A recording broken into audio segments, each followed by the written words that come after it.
to make an opening statement, and then the examination will begin. It's sort of like a job interview, okay? And you'll get each a minute to answer the questions. After that round is finished, you're going to get 2 minutes each to rebut or readdress any issue that you choose that may have been talked about. And then you're going to have a 30-second wrap-up. You can stand if you choose, or you can sit if you want. I will warn you, if you start walking, you will be off camera, okay? So you can stand at your place, and that would be the most comfortable if you choose to do that. Okay, we'll begin with the first round. I'll start with you, Casey. Okay. You get 2 minutes to make your opening statement. Mike? Hi everybody, I'm Casey Campbell, and I'm one of the people from Rockwell running for this seat. You're probably here to try to figure out how we're all different because we're all saying a lot of the same things, and you have a pretty important decision to make. And I would encourage you to start looking for those distinctions. For me, what I think sets me apart is my education and training at the federal level. I worked with Congressman Sam Johnson's office when I was in college. I have an undergraduate degree in political science from the George H.W. Bush School of Government. I went to Georgetown University and studied with the Fund for American Studies, which is a conservative think tank's education branch. While I was there, worked with Koch Industries in their government affairs office. Koch Industries is the champion in free market economics and policy development. So my training as far as conservative policy goes started from the very best with Sam Johnson, went to Koch Industries, and then when I went to law school, I was taught directly by Justice Scalia, who I think we can all agree is the man when it comes to conservative constitutional interpretation.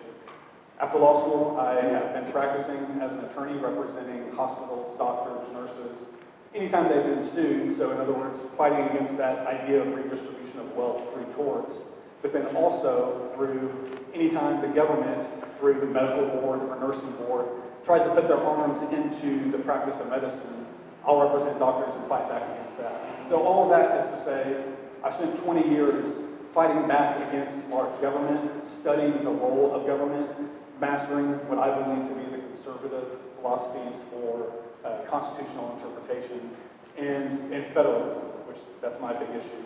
I have a video on my website if you want to go watch it. Otherwise, I've got 10 seconds. I'll give you 8 seconds back. So thanks everybody. I'm looking forward to tonight. Mr. Johannesen. Howdy y'all.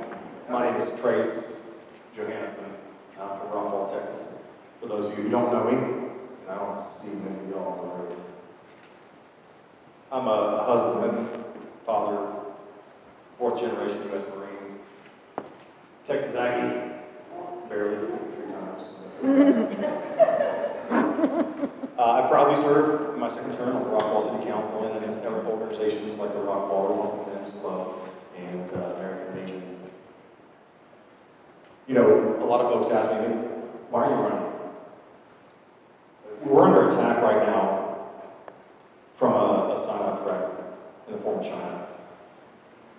When I look around, I'm extremely concerned about what I perceive as a lack of leadership on many levels of government. We have double-digit unemployment right now. We've got people making decisions based in fear, not based in strong, bold leadership. My concern is when all this government funding shuts off, what's going to happen to those folks who are trying to feed their families? That concerns me a great deal.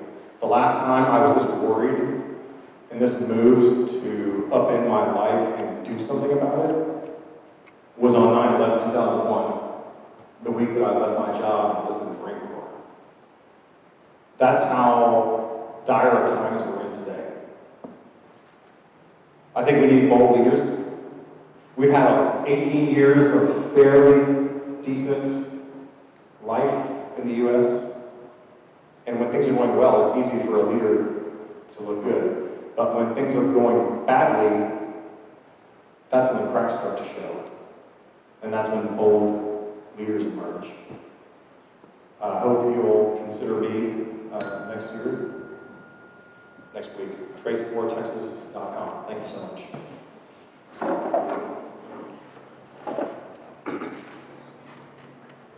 I'm Zach Rateliff. I live in Texarkana, Texas. I'd like to give God the glory for me being here. He's the only reason that I can stand here before you today. Trace is right. We do need bold leadership in the country. We also need bold leadership in our party. Half our precinct chairs are being run over and told what to do. Half of Bowie County's already come out and won't even support someone within our district. They're too cowardly to stand up and back a true conservative or a true Republican.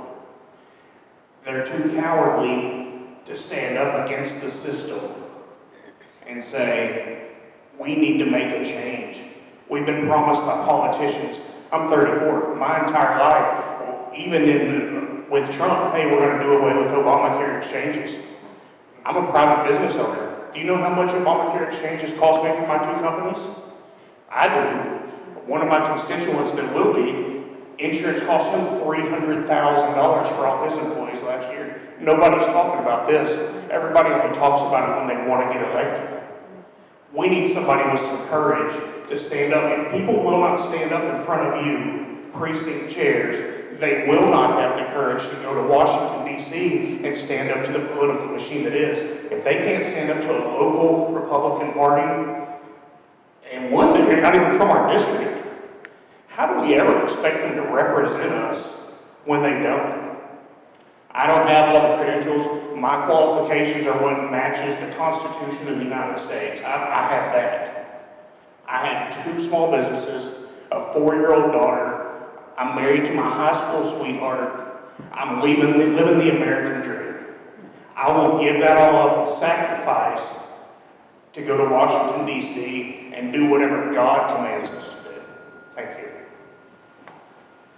Mr. Vrasic. Good to be with you guys today. My name is Joe Vrasic.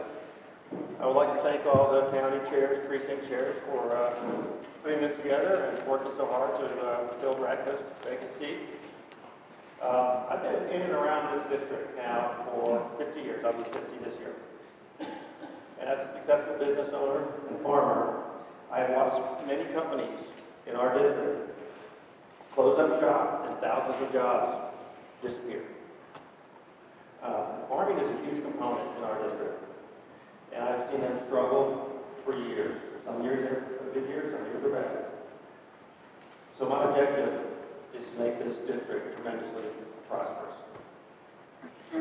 I have many years' experience in international trade, which I will use to help farmers and businesses open up new markets and expand their operations.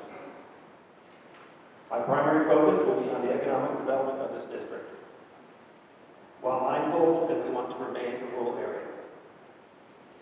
I want every business in America that believes in conservative principles and wants to relocate or open up a new plant in our district to look right here.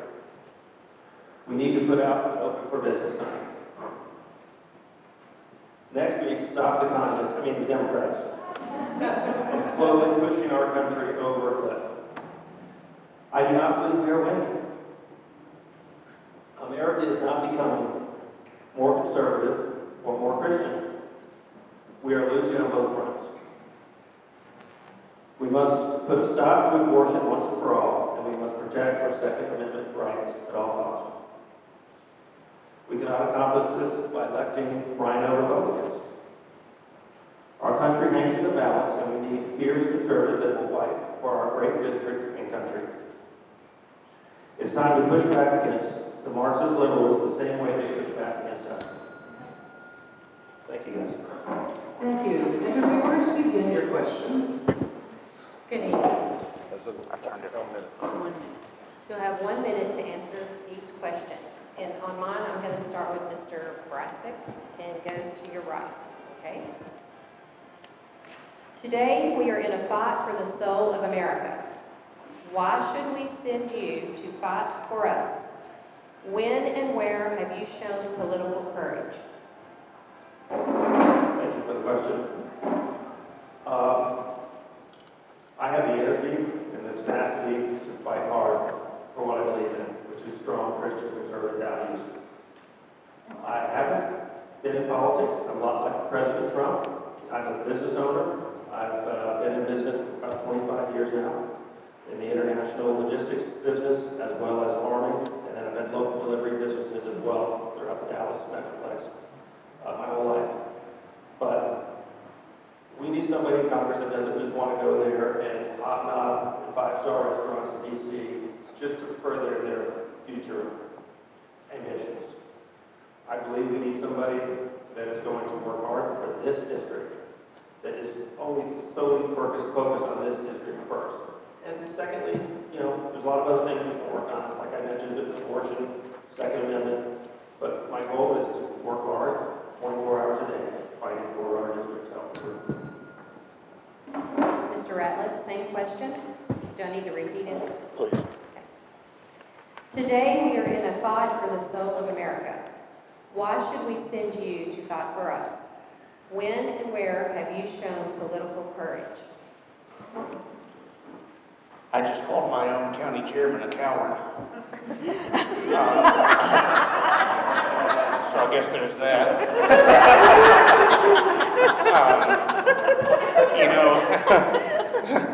That being said, I've been a winner my entire life. I was telling these guys outside when I was in high school, I was in a car wreck that had to fracture my skull in 100 places. I was medically comatose for 10 days. I had to learn to read, walk, talk again, woke up with no memory. Was told I'd be mentally retarded for the rest of my life if I came out of a vegetative state. I don't lose. I stand up for what I believe in. And I believe in getting America right. Thank you. Mr. Johannesen. I think we can all agree the question goes beyond political courage. And being in the military doesn't qualify somebody to serve as a representative at all. But it does speak to a certain level of willingness to sacrifice above and beyond. But to the political courage part, recently in the city of Rockwall, I faced a whole lot of opposition to not canceling a lot of our outdoor activities. There was little to no scientific reason or data to cancel it. A lot of doctors, a lot of nurses were telling me that I was going to kill people and flood emergency rooms, but I said no. If you're at risk, stay home. And I know what's right is that we will continue to act as a free society. We don't need our government to tell us how to take care of ourselves as individuals. And the Dallas Morning News took that quote, something like, I trust our citizens not to sneeze on each other and stick their fingers in their mouths. So, got a little heat for that. Mr. Campbell. Thank you. For the first part of your question, why you should send me, I believe with my training and the weapons I've developed in learning our system of government and how it's supposed to work and how the laws require it to work, that I'm already armed with that knowledge in order to make that fight. And as far as an example goes, I'm in the middle of it right now. I am representing a doctor for writing prescriptions for hydroxychloroquine to his patients, and I'm fighting the medical board on that issue, using what I know to be reliable science, reliable experts, and their only opposition to it is just political weaponization of medicine. So I'm in the medical world making that fight against the establishment at quote-unquote risk of reputation, and we're waging it really well, actually. So as far as an example, that's the one that's certainly at the top of mind since I was sending emails about it today. So thank you. Thank you.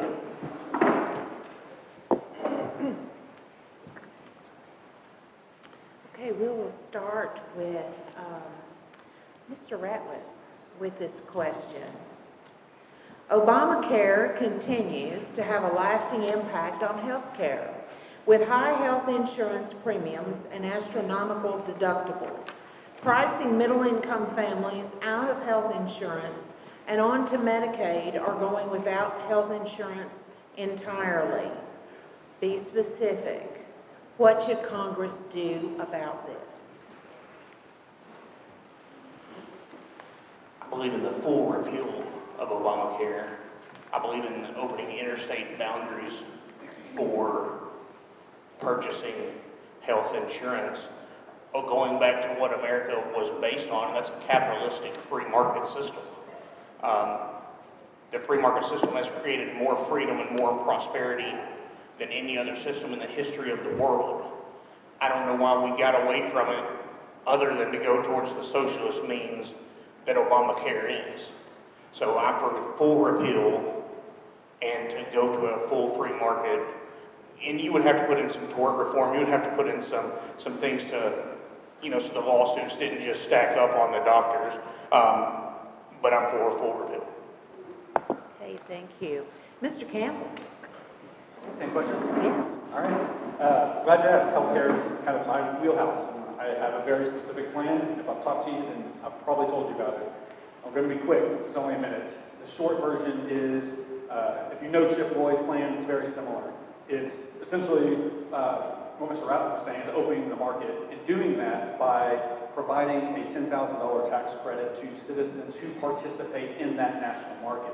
What that'll do is relieve employers of that burden of having to provide that cost. For my firm, since Obamacare, our premiums have doubled for our employees, and we have eaten that cost so far. With the projections for next year, it's one that we're going to have to make a change. If we open up that market, it'll relieve that burden. It will provide tax incentives to get more customers involved, which will increase competition amongst the carriers. That will provide better tailored plans. In other words, you get to pick it, not your employer, and it'll provide for the ability to, when you leave your job, you can take your insurance with you. And that's the most I could get in a minute. Sorry. Thank you. Mr. Johannesen? I'm looking around at a room full of Republicans. Is anyone going to be surprised when I say repeal Obamacare? Let's just start with that. Obviously, we know as conservatives, limited government is the way to go. Opening up the markets, that's a no-brainer. And I'll add to other statements we made. We should create more incentives for health savings plans for Americans, tax-deferred accounts where we can use to spend on our health care, and then treating our health care like we do our automobiles and using those health savings accounts, which are tax-deferred, for typical health maintenance types of things. Hi, thanks for the question. I was going to say, very similar to what Grace had mentioned, health savings accounts, I believe, are key. Just as an example, my wife and I do that now. We each put $200 into an account every month.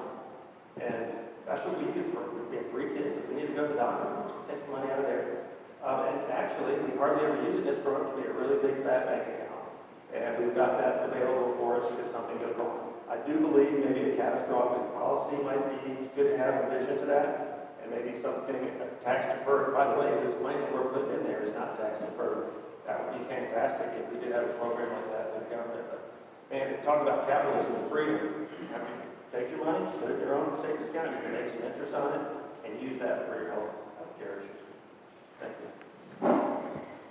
All right, I'm going to start with Mr. Johannesen. Is it Johannesen or just Johannesen? That's pretty close. Okay, I'm going to start with you, sir.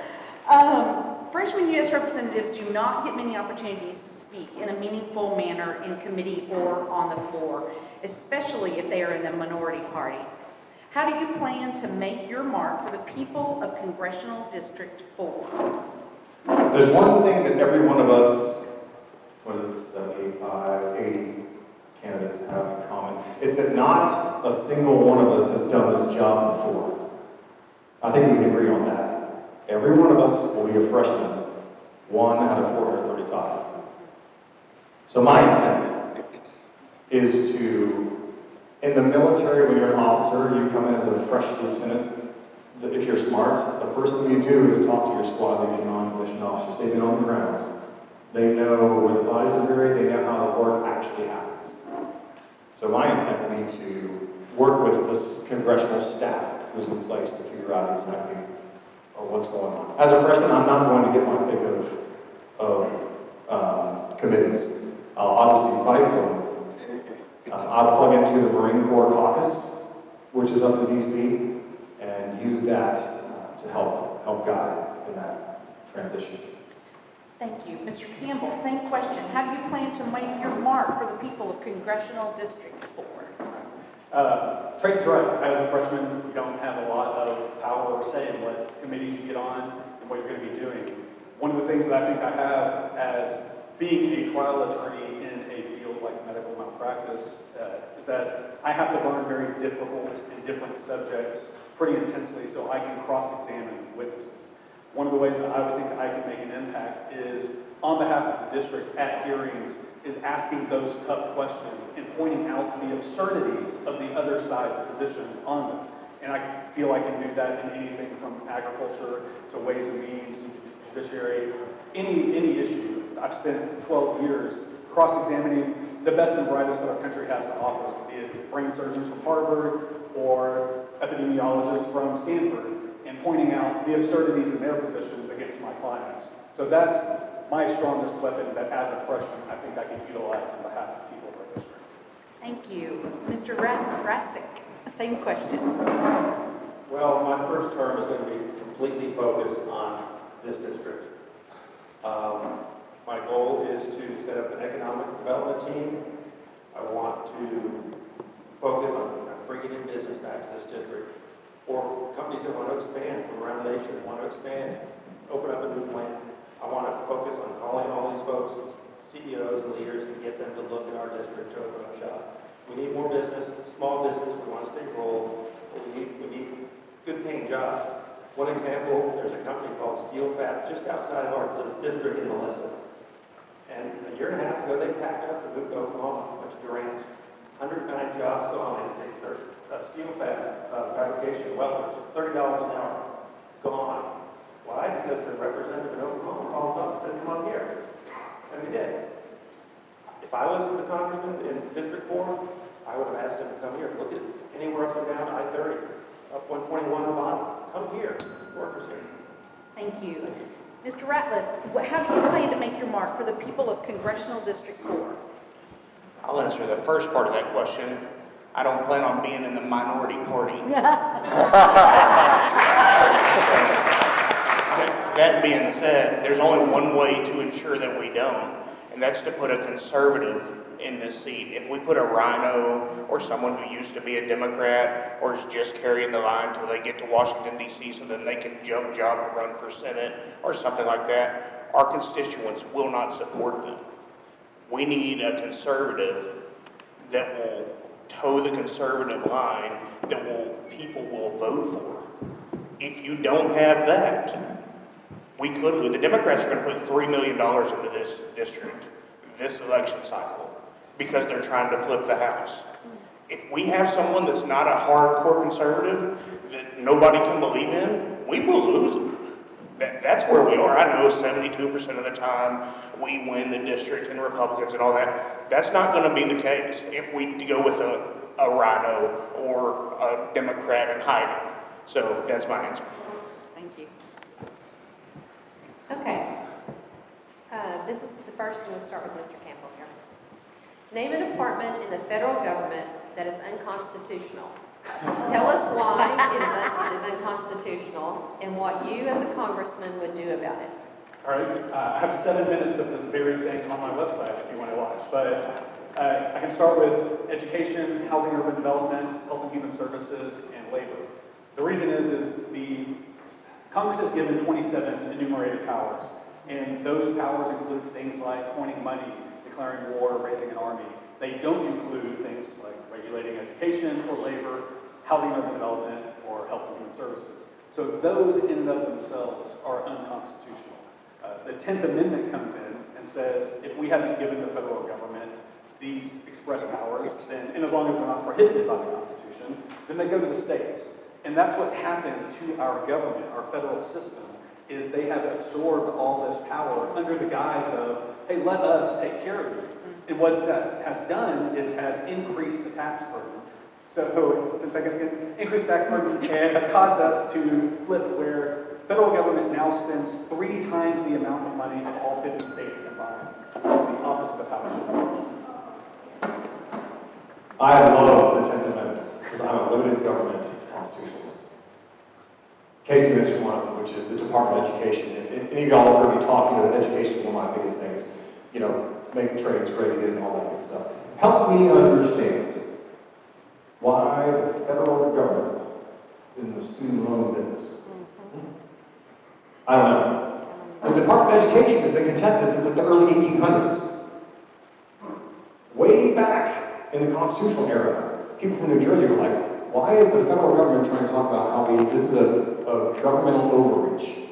The Department of Education is probably one of my favorite ones to harp on for many, many reasons. And there are several we can go into, but again, I have 60 seconds and y'all politicians can go on ahead and learn about it.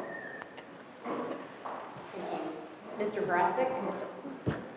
I agree with what these two gentlemen said. The Department of Education is something that we need to cut back on. We're spending way too much money on all of these departments, right? So the key for me, I think, would be to focus on just cutting back spending, cutting back these departments as much as we can. They're completely unconstitutional. And in a lot of cases, they're not even necessary. We don't need them. Let the states take care of our education. And then further that with our local governments, I think, are ideal for that. Not somebody in Washington, D.C., bureaucrats, completely out of the loop of what's going on in our individual school districts, right?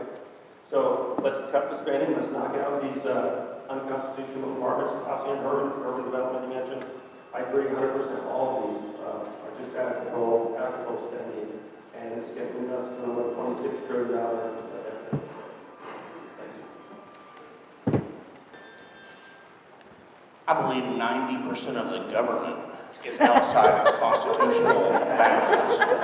If you look at it, if you read the Constitution, we're not operating within the Constitution. So pick a department, IRS, not supposed to do what they do, especially under Obama, penalizing conservative groups. Well, we still hadn't had any rectification for that. There's not a department that you can point at that is within its constitutional bounds. That's why we need conservatism to go up there and limit it, to bring a balanced budget, and to trim this thing back, because we are we're post-constitutional America at this point. Yeah. Thank you. No, we're done with the questions. No, we still have And one why more. wasn't counting? Are you finished? Oh, I think we've already done 5. No, Have we? We haven't? Some- Okay, well, I'm happy to answer. I am so happy to ask a question. All right, let's talk about immigration again. Mr. Campbell, what policies do you support relative to immigration into the United States? All right, so believe it or not, immigration is one of the enumerated powers that the federal government has. And so my stance on it is, if we are going to allow our federal government to spend our money, it should be on its enumerated powers, including immigration. I support policies that secure our borders, whether it be through an actual barrier to the wall, additional border personnel, technology through drones, anything, whatever we want to invest in, because it's a national security issue, it's an economy issue, it's a health issue. So allowing our federal government to finally do something within the bounds of the Constitution and spend our tax dollars on that power, I'm all for it. I think that securing, especially obviously the southern border, should be a top priority for our federal government, because it is one of the biggest issues that it actually has the power to do something about.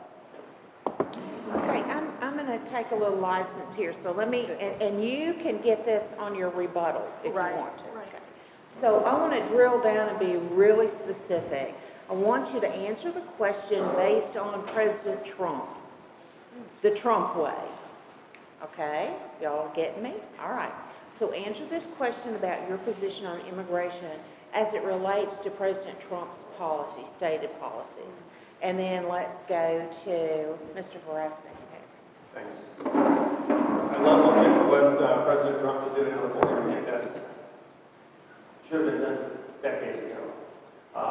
And it's not just illegal immigrants that we're trying to know who's coming in and out of this country, but for me, it's the drugs and the trafficking. And I think with the wall, let's put that sucker 2,000 miles, right? That will stop a lot of kidnapping, right? This child trafficking, we can just obliterate a lot of that, I think, with this wall and with drugs. And so our border agents right now are spread out all across. But once you start putting up a 30-foot wall, you can focus them on certain areas, which is going to really bulk that up, right? But say there might be 10 agents in one area, but now all of a sudden you can have 50 agents in one area that might be a heavy traffic area. And I'm 100% backer of President Trump on this, and I I wish he could build, could have 400 miles, I think, at the end of this year. I wish it could be 800.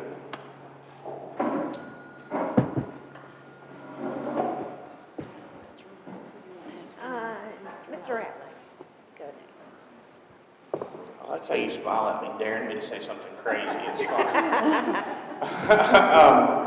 I support what our president's done so far even so far as with the COVID, shutting down China, when everyone was telling him not to. I mean, that's a big part of our immigration policy.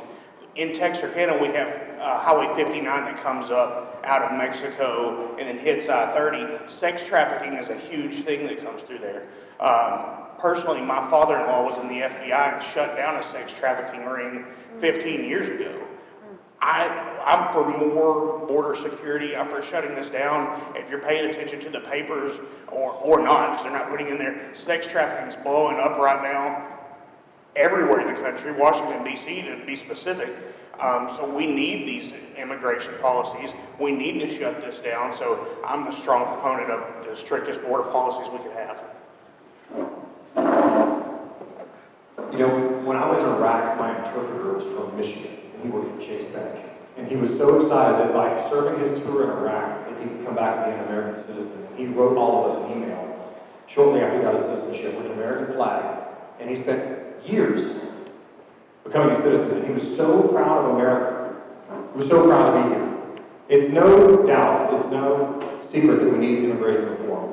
When Trump talks about the wall, it's not just a physical wall. Hey, those crazies in Seattle, Chaz or Chump or Chad or whatever they were, what's the first thing they did? They put up a wall and created a police force. So tell me that doesn't work. But the wall's not just physical, it's technological as well. It's infrared sensors, it's drones, it's heat detection and sensing, really cool stuff. Comprehensive things like that will help to protect our country and be more selective in how we let people in. And I'm thinking specifically Chinese immigrants who are stealing our technology and selling back to communists. Right across Okay, gentlemen, now it's time for a 2-minute rebuttal or readdress of any issue of your choice. We'll start with you, please. All right. I guess I'll jump real quick back to the immigration. So one of the things that is mind-boggling with the immigration issue is this idea of, quote, sanctuary cities.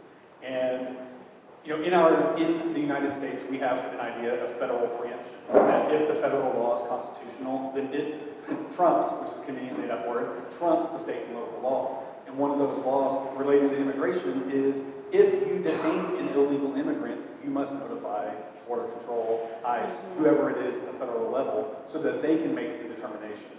When these sanctuary cities do things like, nope, you got a safe place here, we're not going to turn you in, that's violating that federal preemption, which means it's violating our Constitution, which just goes to show you that the entire system has gone wheels off when it comes to the Constitution.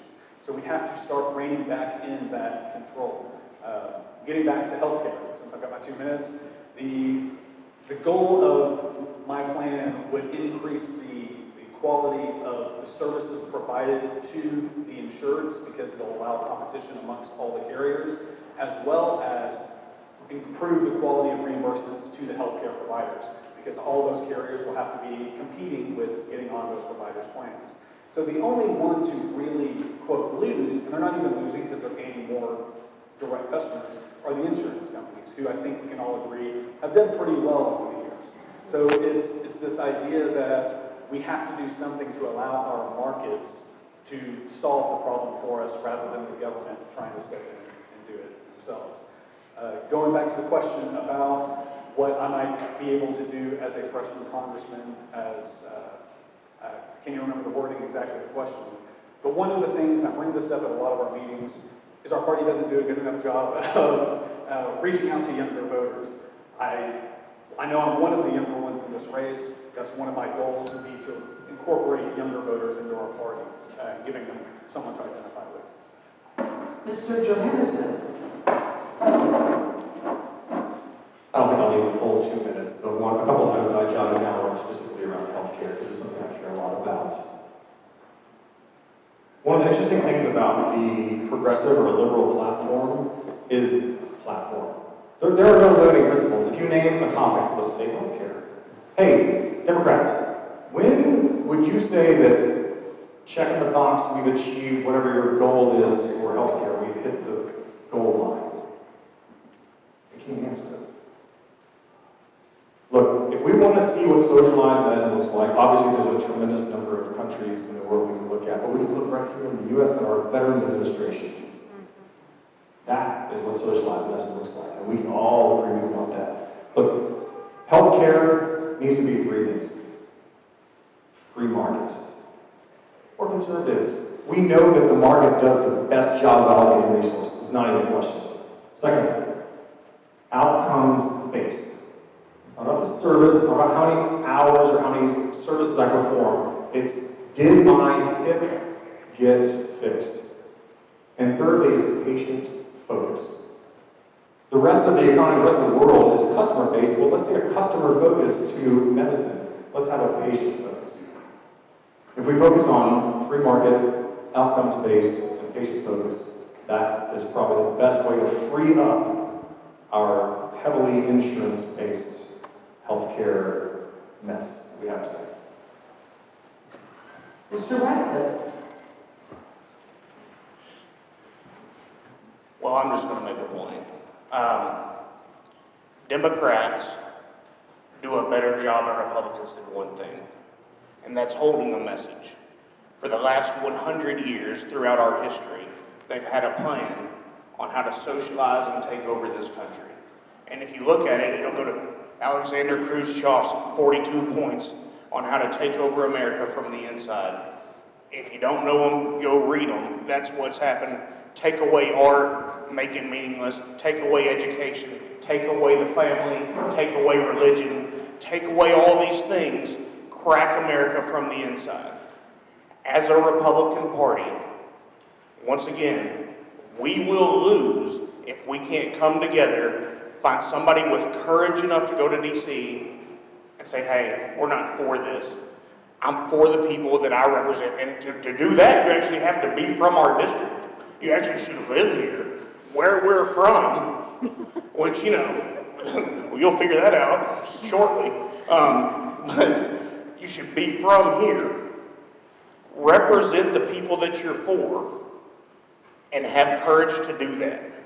If you don't deserve the seat. It should not be enriching to go to Washington, D.C. Everyone up there shouldn't have a $2 million house. I'm at home wondering if I can pay my taxes. Yeah, I had great revenue, and your government knows it. And now I deferred to the 15th of October so I can make enough again this year to pay those taxes. We need a Republican Party with a message that we stand together, that we're conservative, that we hold these values, and if we don't send somebody with that, if we don't lose this district this term, we will next term, because the Democrats are coming for us, and they are completely against us. Mr. Vrasic. I totally wholeheartedly agree. We need fierce conservatives in office, like your Louis Gohmars, like Jim Jordan. We need guys like that that are really going to fight the Democrats, because they're winning, folks. They are beating us up. We're just inch by inch. Gay marriage 10 years ago, nobody would have thought that was ever going to happen, right? We have it now. It's normal. That's where we're at. Back to jobs in this district. When you look at U.S. Steel, Campbell, TI, Rubbermaid, that's a lot of companies that just close up shop. Thousands of jobs gone. And if our towns are suffering from lost jobs, eventually what's going to happen? They're going to die. We can't allow that to happen, so we got to keep our small towns strong. There are, if I'm elected to Congress, I'll have a staff member. I'll hire an attorney like Casey over here, and we'll have someone that helps all these counties. I think he threw shade at you. We will have somebody that helps all these counties fill out the federal grant. There's so many funds out there that are available to revitalize the roads, equipment, price, everything. But a lot of these counties aren't doing it. They're not doing it, but the money's there. So if we're not going to do it, a liberal state, liberal county, somewhere else, they're going to get all that money. I'm not for spending money, but if the money's there, I want to get my hands on it and get it over here in this district. And that's what I'm gonna do. We'll have great attorneys, whatever it takes, we'll get them on here, they'll fill out this paperwork, that'll be their only job, fill out the paperwork day in and day out. And we will get the funds back to this county and grow this county. We want to be prosperous. The whole district should be prosperous, right? And it will be on the economy. I appreciate you guys. Thanks a lot. Well, thank you very much. Now you're off the hot seat, and you get 30 seconds to wrap up the evening with a statement. We're gonna do all that time. Like, you see over there. All right, I'll lead it off again. All right, thanks everybody for being here. I'm hoping that the takeaway from tonight has been, at least for me, of his background that has suited him and trained him for this federal level position. And he also has that additional, let's call it kind of gravy aspect of, he's young enough to start recruiting some of the next generation that he can relate to them. The other side has their AOC and Kennedy, Joe Kennedy and Omar, and we don't have that to attract them. And that's what we need, and that's what I'm offering to everybody. Thank you. There are two quotes I like the one's from Ronald Reagan, of course. The polls don't tell me how to vote, but they tell me what to talk about. Okay? And the second one is from Will Rogers. The difference between a statesman and a politician is the statesman does what the politician wishes he could do, but can't, because he's worried about getting elected. Why don't we elect a statesman with a track record of fighting, who lives and serves and votes in our district?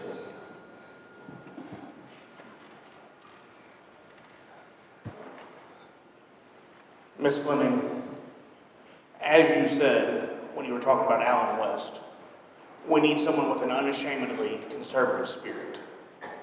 That's who I am. Since I've started giving this message of courage, I've received more hate email from our precinct chairs and our precinct people telling me I had no right to be here. I was delivering a message that shouldn't be said, shut up and go home. And I've told them all my phone number's on the bottom of the email, and I'll be happy to talk to them about it in person. But no one's taken me up yet. Take them up. That's where I'm at. Guys, I believe our country has lost its moral compass, and we have issues. Our children aren't going to church anymore. We need to reverse this. We need to get kids in church. We need to get our communities back together.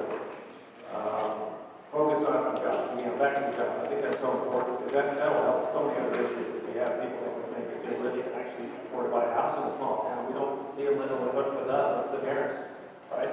They need to make enough money to afford their own homes. Thank you guys. I appreciate it very much. Thank you so much, all of you.